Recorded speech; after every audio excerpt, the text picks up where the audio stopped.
www.hazratfirozmemon.org معرف القرآن جدید جلد نمبر 8 صفحہ 1122 پارہ نمبر 30 سورہ لہب۔ حدیث صحیح میں ہے کہ رسول اللہ صلی اللہ علیہ وسلم نے فرمایا کہ جنت میں چغل خور داخل نہ ہوگا، اور سب کو پتہ ہے توبہ کر لیا تو ختم۔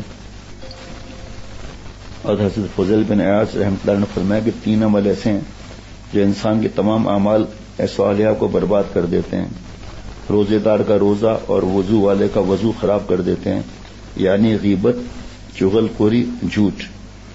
یہ تو سنا تھا کہ بھئی چغل خوری گناہ ہے، ادھر کی بات ادھر کرنا، لیکن مدارک جدید جلد نمبر 4 ادب کے باب میں لکھا ہے کہ چغل خوری کا مطلب ہے کہ ادھر کی بات ادھر کر کے آپس میں لڑانا اور خوش ہونا۔ حضرت عطا بن صاحب رحمۃ اللہ علیہ فرماتے ہیں کہ میں نے حضرت شعبی سے رسول اللہ صلی اللہ علیہ وسلم اس حدیث کا ذکر کیا جس میں آپ نے فرمایا کہ یعنی 3 قسم کے آدمی جنت میں نہ داخل ہوں گے۔ نمبر 1 ناحق خون بہانے والا، چغل خوری کرنے والا، اور تاجر جو سود کا کاروبار کریں۔ عطا کہتے ہیں کہ میں نے اس حدیث کو ذکر کر کے حضرت شعبی سے بطور تعجب کے دریافت کیا کہ حدیث میں چغل خور کو قاتل اور سود خور کے برابر بیان فرمایا۔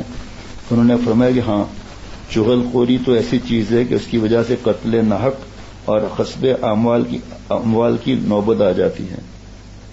اللہ تعالیٰ دین کی سمجھ عطا فرمائے اپنی رحمت سے۔ www.hazratfirozmemon.org